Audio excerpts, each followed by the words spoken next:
La 57e session ordinaire de la conférence des chefs d'État et de gouvernement de la Communauté économique des États de l'Afrique de l'Ouest, CEDEAO, qui s'est tenue hier à Niamey, fait la une des journaux de ce jour. Nous y retrouvons également les informations relatives à la disponibilité du fonds FASDEC COVID-19.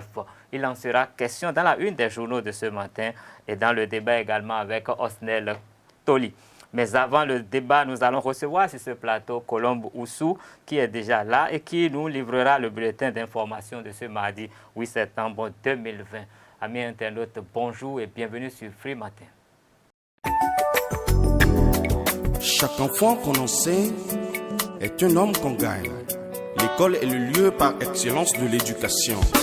Esaü. Étudiants, étudiantes, nouveaux bacheliers, parents d'élèves, une raison de plus pour choisir l'excellence. Et oui, bénéficier des demi-bourses et de réduction de scolarité à ESAE. Payer 250 000 au lieu de 500 000 en licence 1, 2 et 3 sciences juridiques, économiques, de gestion et en journalisme. Et pour les 100 premières inscriptions en administration des finances et administration générale, bénéficier d'une réduction et payer 400 000 au lieu de 500 000. En master 1 et 2, 500 000 au lieu de 800 000 en administration des affaires, 600 000 au lieu d'1 million en journalisme. Faites partie des 100 premiers inscrits en administration des finances et administration générale pour bénéficier de la réduction. Payez 800 000 au lieu d'1 million. À ESAE Cotonou et Parakou, la rentrée est effective. Le dossier d'inscription est disponible en téléchargement à l'adresse suivante www.esae.bj/ESAE 2019 ou renseignez-vous à ESAE Cotonou au 96 80 55 11 98 98 14 00 90 93 65 21 à ESAE Parakou au 96 68 16 14 97 77 51 47 à ESAE, l'épanouissement et le développement est au cœur de notre succès. ESAE, l'excellence à un nom.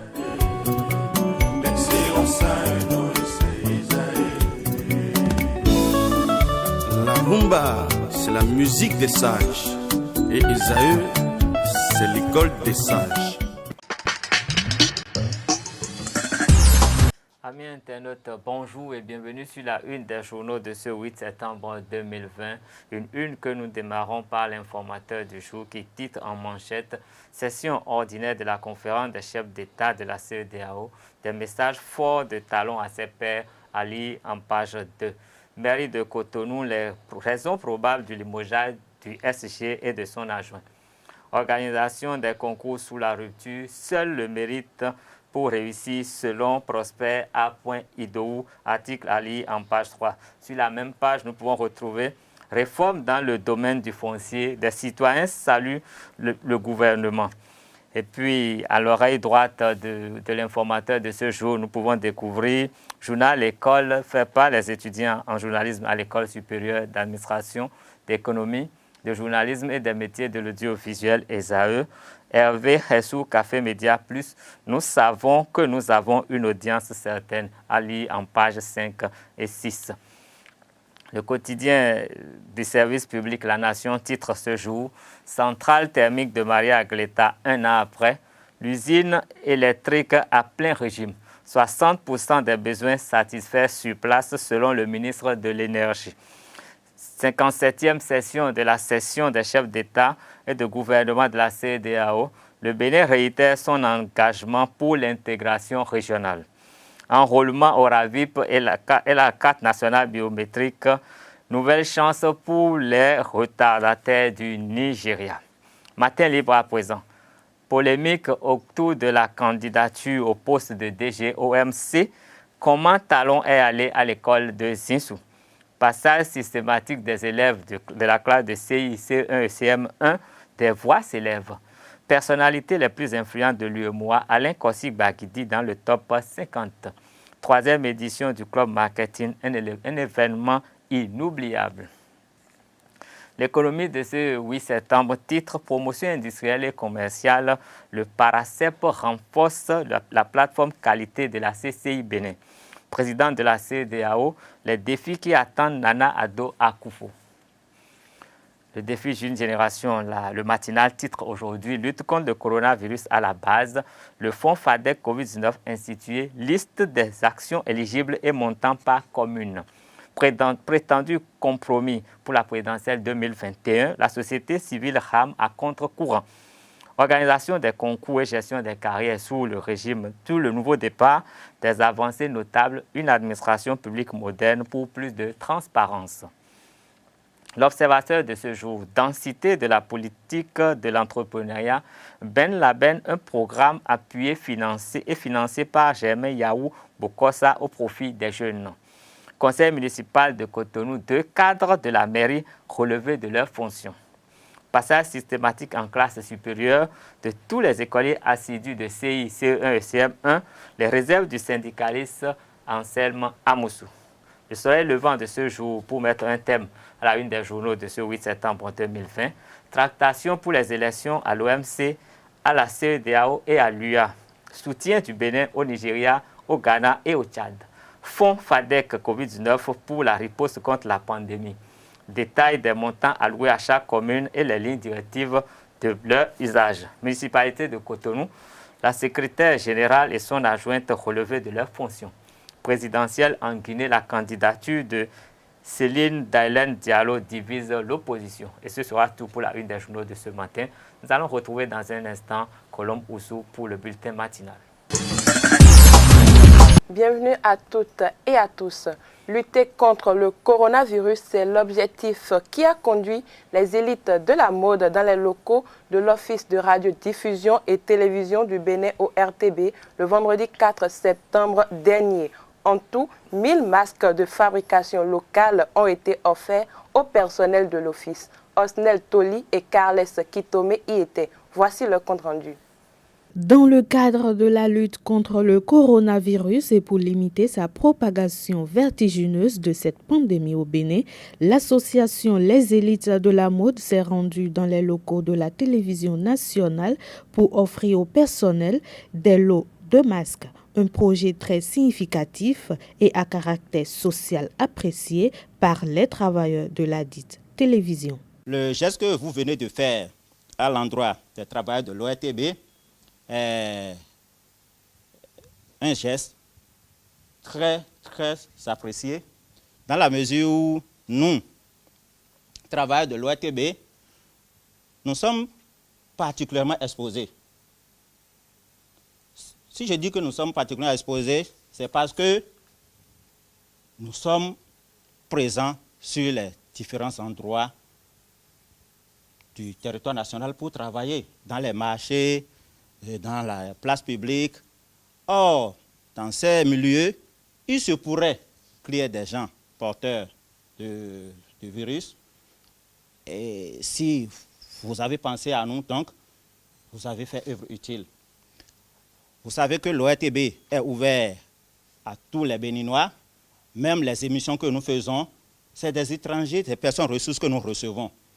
Alors, les masques, donc, sont d'une importance, d'une utilité capitale pour nous. Au nom du personnel, je voudrais tout d'abord exprimer toute la gratitude de l'ORTB à l'endroit de votre association pour le geste que vous posez, un geste noble que vous venez de poser, et dire que votre souhait, on peut considérer qu'il est déjà exaucé puisque vous avez souhaité le partenariat. Je peux imaginer qu'à partir de ce soir, le partenariat, il est déjà noué. Je voudrais, à l'occasion, rappeler que dans le cadre de sa mission traditionnelle d'information et d'éducation, l'ORTB participe activement, j'allais dire comme vous, à la lutte contre la propagation de la pandémie du coronavirus à travers, bien entendu, des informations d'actualité,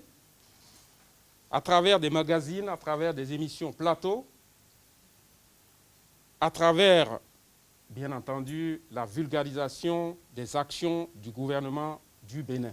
Le porte-parole de l'association des élites de la mode rappelle ici le choix fait sur la télévision nationale. L'ORTB, c'est une vieille histoire parce que chaque presque chaque mois, nous sommes dans les locaux de l'ORTB pour diverses émissions et autres. Donc, vu vos conditions de travail et autres, on a pensé vous soutenir. C'est parce que c'est ce que nous savions faire ça. Donc, on a jugé utile de vous soutenir à travers ce qu'on sait faire. Voilà. Rappelons qu'il s'agit d'un don de 1000 masques de différentes couleurs faits en coton et en gabardine sous forme conique. La période de fin des grandes vacances, comme il est de coutume, constitue généralement une occasion où beaucoup de commerçants parviennent à arrondir leur chiffre d'affaires par la vente de fournitures scolaires et autres articles indispensables pour l'école. Cette année, ce constat est particulier. Les vendeurs se plaignent de la baisse d'affluence de la clientèle. Ils sont au micro de Badamassi Sadat et de Jefté Hungé. Pour le moment, les gens ne sortent pas encore. On ne comprend pas pourquoi. Mais maintenant, nous-mêmes, nous avons pris à un moment donné aussi, on a pris du retard pour venir nous installer. Sinon, d'entrée de jeu, d'habitude, en août déjà, nous sortons. Mais c'était la semaine passée que nous avons commencé par installer, compte tenu des procédures administratives pour l'obtention de l'autorisation. De notre point de vue, on a su que c'est à cause de la situation socio-économique. À pareille heure, l'année passée, il y avait déjà de l'affluence. Les gens sortaient, les gens venaient acheter. Mais comparativement à cette année, telle que je vous l'avais suggéré, compte tenu de la situation socio-économique, les gens disent ça ne va pas, ils sont en train de vouloir dire peut-être quand nous allons prendre les salaires, nous allons venir. On n'a pas oublié, on est en train de faire le programme. Les clients ne se manifestent pas. Les gens ne viennent pas. La morosité économique ambiante dans le pays font que les gens ne viennent pas. Même si les quelques-uns qui venaient, ils veulent payer au-dessous des prix de l'achat. Ce qui risque de nous endetter, nous autres. Donc les clients ne se manifestent pas. Mais on espère encore pour le moment. Pour moi, c'est deux choses. Non seulement il y a la maladie qui sévit dans le pays, c'est-à-dire coronavirus. Un. De deux, l'atmosphère économique de notre pays aussi en est point aussi. L'année passée, les clients se manifestaient déjà, même déjà 3 semaines avant la rentrée, les gens se manifestaient déjà. Mais l'année passée, puis cette année, je ne peux pas dire la même chose. Sport à présent, la première édition de l'Open de tennis ATSS Afrique va se dérouler du 14 au 19 septembre 2020 au centre de jeux d'Arbous dans l'enceinte de l'école régionale d'Akwakwa. Ce tournoi vise à promouvoir les talents des jeunes pousses du tennis béninois dans 3 catégories, 8 ans et moins, 12 ans et moins et 18 ans et moins. À une semaine du coup d'envoi de la compétition, le promoteur Patrick Douty lève un coin de voile sur ses motivations. Organisé dans un contexte de pandémie du coronavirus, il rassure les participants sur leur protection sanitaire. En fait, c'est juste une initiative pour aider les enfants d'abord et ensuite aussi les jeunes à développer le tennis dans notre pays, à faire évoluer les talents pour que demain nos jeunes soient aussi vus à l'international comme les jeunes dans d'autres pays de l'Afrique. Le tennis a été choisi comme sport pour le moment parce que c'est ce que je pratique, mais bientôt ça sera aussi le basket. Le foot, on a déjà beaucoup d'investissements, mais le tennis, on a vu qu'il n'y en a pas beaucoup et on ne voit pas aujourd'hui notre pays dans des tournois internationaux. Donc c'est pour ça qu'il y a eu cette ambition qui s'est dégagée. Et on espère que d'ici quelques années, après cette première édition pour le tennis, ça sera aussi une première édition pour le basket et pourquoi pas le volley. Donc je suis un amoureux du sport. Bon, à cette première édition, on a un peu réduit le nombre, mais au moins il y aura une trentaine de participants. Et une vingtaine seront primés. Pour une première édition, c'est vrai qu'on a beaucoup plus de jeunes garçons qui sont là, mais l'aspect gens sera respecté. Au meilleur du tournoi, c'est juste des enveloppes qui seront données, des enveloppes allant de 50 000 entre plutôt de 20 à 50 000, suivant les niveaux. Ce tournoi devait être organisé depuis, se dérouler depuis le mois de juillet-août, mais c'est à cause de cette pandémie qu'on a dû reporter jusqu'en septembre. Donc vous voyez, toutes les mesures sont prises en prêt et aussi en poste pour suivre éventuellement s'il y a des cas. Et on fera tout pour qu'il n'y ait pas de cas parce que les gestes barrières seront respectés et on suit toutes les recommandations de nos autorités au niveau du pays. Sachez que Noélie Yarigo, la guerrière de Materi, a encore frappé ce week-end sur le vieux continent. L'athlète internationale béninoise a remporté le dimanche dernier les 800 mètres au Continental Tour Bronze de KBC Natch en Belgique grâce à un chrono de 2 minutes 78 tiers. Elle a surclassé la Canadienne Lindsay Butterwolf et l'Italienne Eleonora Vandi. Pensionnaire du club français de running 41 secondes, Noélie enregistre sa deuxième victoire en l'espace d'un mois depuis la reprise des compétitions. Le 19 août dernier, elle avait remporté le meeting de Bydgoszcz en Pologne avec à la clé la meilleure performance française de l'année en 2 minutes 11 tiers. Toujours en sport, au regard des critères de participation à la Coupe africaine 2019-2020, Esaü Football Club est à nouveau en lice pour la compétition de la Confédération africaine de football. Marcel Dandino, gardien de but et capitaine du club, et Anaël Dohou, le président des supporters du fan club, se réjouissent de cette décision prise par la CAF. Suivons-les au micro de Inès Colomboussou et Jefté d'Almeida. Un sentiment de joie et c'est pas étonnant non plus parce que bien avant l'annulation du championnat, ils avaient été deuxième et l'année dernière on était en compétition africaine. Donc quel que soit ce qui arriverait, je pense qu'ils devraient être là à nouveau et la décision de la CAF aussi vient donner une confirmation. Donc je pense que c'est tout un sentiment de joie qui nous anime. Parce que nous avons participé, je dirais l'édition passée, nous avons participé à la Coupe CAF et la manière dont on est sorti de la compétition était un peu, ça nous dérangeait un peu. On n'a pas pu faire nos preuves comme cela se devait, mais on était quand même satisfait parce que c'était la première fois qu'on se retrouvait là-bas, donc on était satisfait. Et je crois qu'on a tout fait pendant le championnat pour pouvoir occuper la première ou la deuxième place pour pouvoir participer à une compétition africaine. Voilà, ça a été suspendu. On se retrouvait deuxième, on priait pour que la décision de la fédération puisse nous donner le monopole, bien ce plaisir-là de reparticiper une nouvelle fois à une compétition africaine. Et la CAF a raccourci l'échéance là, on n'a plus à attendre le 18, le 19 avant de connaître la décision de la fédération, quel que soit ce qui se passerait, si on l'acceptait, on va participer à la Coupe CAF. Donc c'est un plaisir pour nous de pouvoir rééditer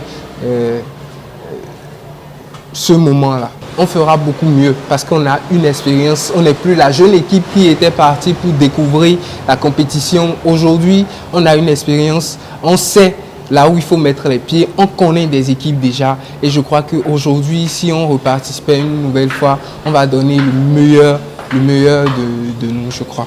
L'année dernière, on avait bien commencé avec les préliminaires, mais en phase de poule, ça n'a pas donné grande chose. Et on a eu à faire des erreurs et je pense que maintenant nous allons corriger ces erreurs-là et profiter pour prendre beaucoup de joueurs expérimentés parce que je pense que l'expérience nous a manqué l'année dernière. Donc nous allons prendre beaucoup de joueurs, de bons joueurs surtout, pour faire un très bon résultat cette année. Voilà, c'est la fin de ce bulletin matinal d'information. Merci pour votre aimable attention et à demain pour le même exercice.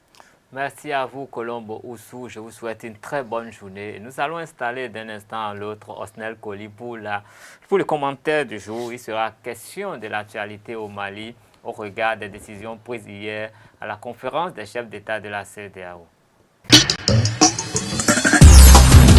Osnel Toli, bonjour. Bonjour, Kaleski Thomas. Bienvenue sur ce plateau. Merci. Nous l'avons appris hier, les chefs d'État de la CEDEAO se sont réunis à Niamey et ils se sont vraiment penchés sur la situation malienne. Et nous savons que les décisions qui ont été prises ne vont pas forcément dans le même sens que les dispositions qui sont en train d'être prises aujourd'hui par la junte au pouvoir. Comment appréciez-vous cette dualité de position? Non, mais Kales Kitome, il faut dire que le Mali avait prévu déjà prendre le pouvoir aux civils et cette transition de pouvoir devait se faire à l'issue de la transition dont il n'avait pas déterminé la durée. Je crois que cette décision de la CEDEAO ne fait que mettre un coup de pouce aux dirigeants maliens, aux dirigeants actuels maliens, aux dirigeants de la junte. Ils avaient initié déjà samedi dernier un colloque, une conférence avec les partis civils, la société civile et les partis du pays.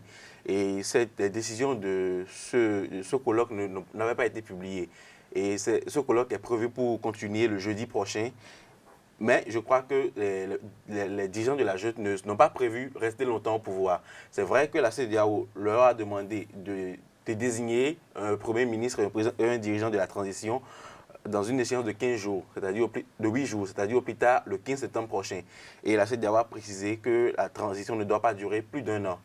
Je crois que les dispositions sont en train d'être prises au Mali pour que ces échéances soient respectées. Ils avaient prévu le faire et je crois que la CEDEAO ne fait que mettre un coup de pouce. Non, mais aux dernières nouvelles, nous avions appris que la junte avait prévu passer 3 années pour mettre de l'ordre dans le pays avant de s'en aller. Et la population ramait dans le même courant que cette junte parce que les populations estiment que les politiciens n'arrivaient pas à s'entendre, qu'il y avait assez de désordre dans le pays et qu'avec l'arrivée des militaires, ils allaient quand même rétablir l'ordre pour relancer la nation. Maintenant, est-ce que vous pensez que vraiment la junte pourra réduire à 1 année cette durée qui a été prévue? Parce que forcément, ils sont sur le terrain, ils ont une appréciation de leur pays. Est-ce que vous pensez que en fait, le raisonnement de la CEDEAO est forcément conforme à la situation réelle sur le terrain au Mali? Je crois que oui, la junte a tout intérêt à respecter ces dispositions préconisées par la CEDEAO parce que la CEDEAO a pris des mesures, des sanctions qui consistent à porter un embargo sur le Mali, sur la situation financière du Mali et à fermer les frontières des pays de la CEDEAO aux ressortissants maliens. Et ça n'arrange pas la population malienne et la junte si de telles décisions arrivent à être mises en œuvre.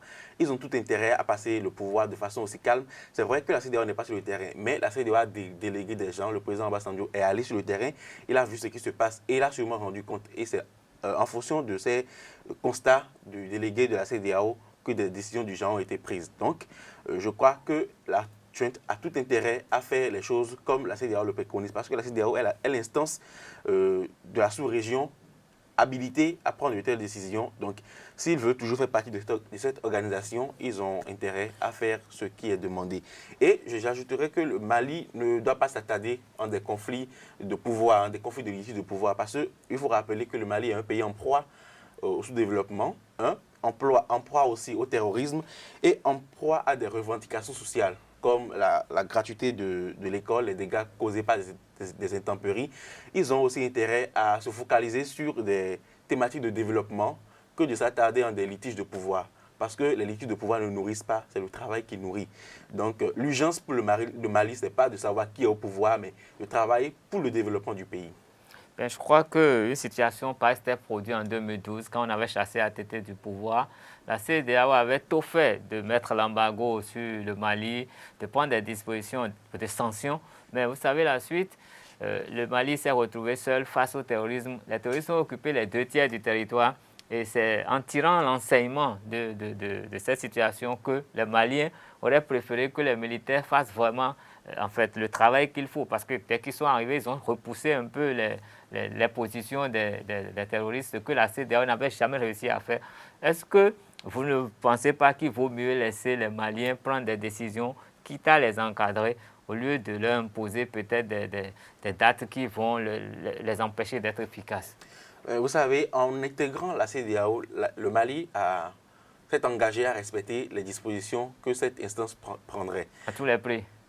C'était le prix à payer. Au prix de défendre le Mali non, aux terroristes? Si les dirigeants de la junte, les militaires, sont capables de gérer des situations pareilles, ils peuvent le faire, même en n'étant pas au pouvoir.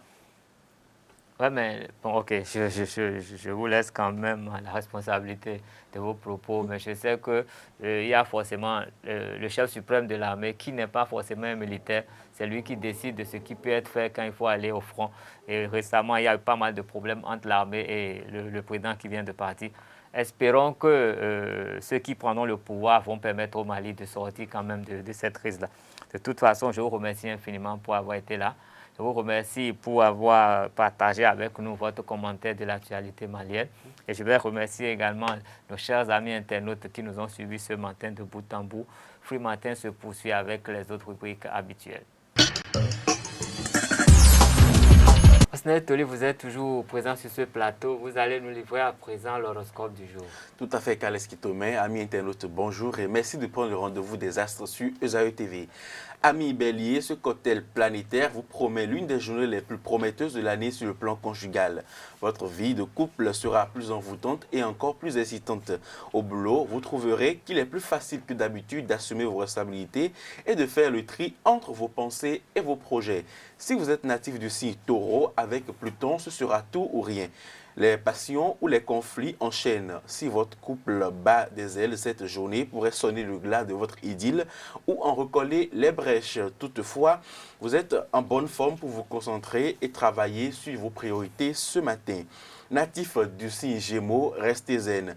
Évitez dans vos relations de couple d'exiger constamment de l'autre des preuves d'attachement et de fidélité. Vous pourriez, en lieu et place, travailler cette matinée à trouver les moyens d'améliorer votre vie familiale et personnelle. Natif du signe Cancer, habituellement sensuel et charmeur, vous ajouterez une corde à votre arc. Vous serez torride. Et ce matin, vous verrez peut-être plus clair dans une situation. Et c'est un soulagement pour vous.